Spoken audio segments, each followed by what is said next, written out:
Formaður og stjórn KSÍ, gestir og þingfulltrúar. Nú ár liðið frá síðasta þingi KSÍ. Og þetta ár sem liðið verður heldur betur eftirminnilegt og mér til efs að elstu menn muni eftir öðru eins. En þrátt fyrir erfiðleikana þá var síðasta ár krefjandi og lærdómsríkt.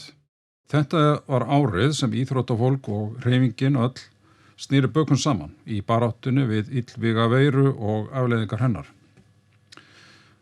Knattspyrnu hreyfingin og þjálfarar innan íþróttahreyfingarinnar hafa sýnt fádæma samstöðu til að halda úti æfingum í íþrótta- og ungmennafélagsstarfi allt land.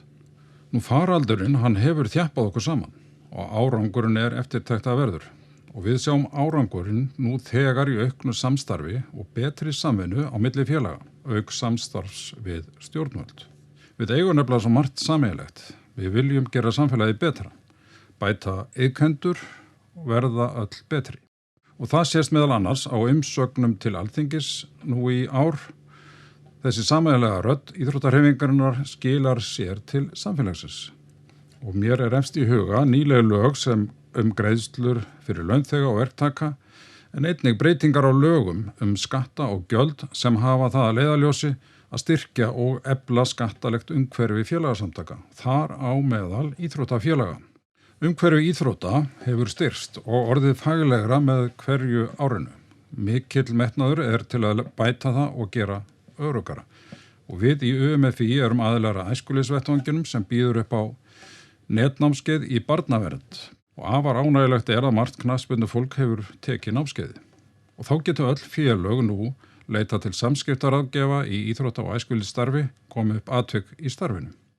En UMFÍ vinnur nú að nýrri stefnumótun og þar á meðal verður unnið með hlutverk íþróttahéraða og dreifingu fjármuna frá íslenskri getspá. UMFÍ á meðal eigenda að getspá og getrunum sem hefur skilað góðum arði inn í íþróttahreyfinguna, auk þess sem greitt var auka greiðsla nú á COVID-tímanum. Arðurinn hefur komið að sérstaklega góðu gagni undanfarið. En við verðum að horfa til þess að styðja við okkar félög, fremur en erlend fyrirtæki sem taka allan arð og flytja úr landi. Það okkur öllum til góða að styðja við félög okkar. Við langar að koma hér í lokin með hvatningu varðandi þá vinnu sem fyrir höndum í að hindra eins og nokkur kostur brottfall úr íþrótta- og æskulýðsstarfi. Vísbendingar að brottfall hafi aukist upp á síðkastið. Og ég hvet til þess að við nálgumst það verkefni sameiginlega. Við verðum gott aðgengi sem flestra að íþróttum og gleðin sem fylgir þáttökunni þar lykil atriði.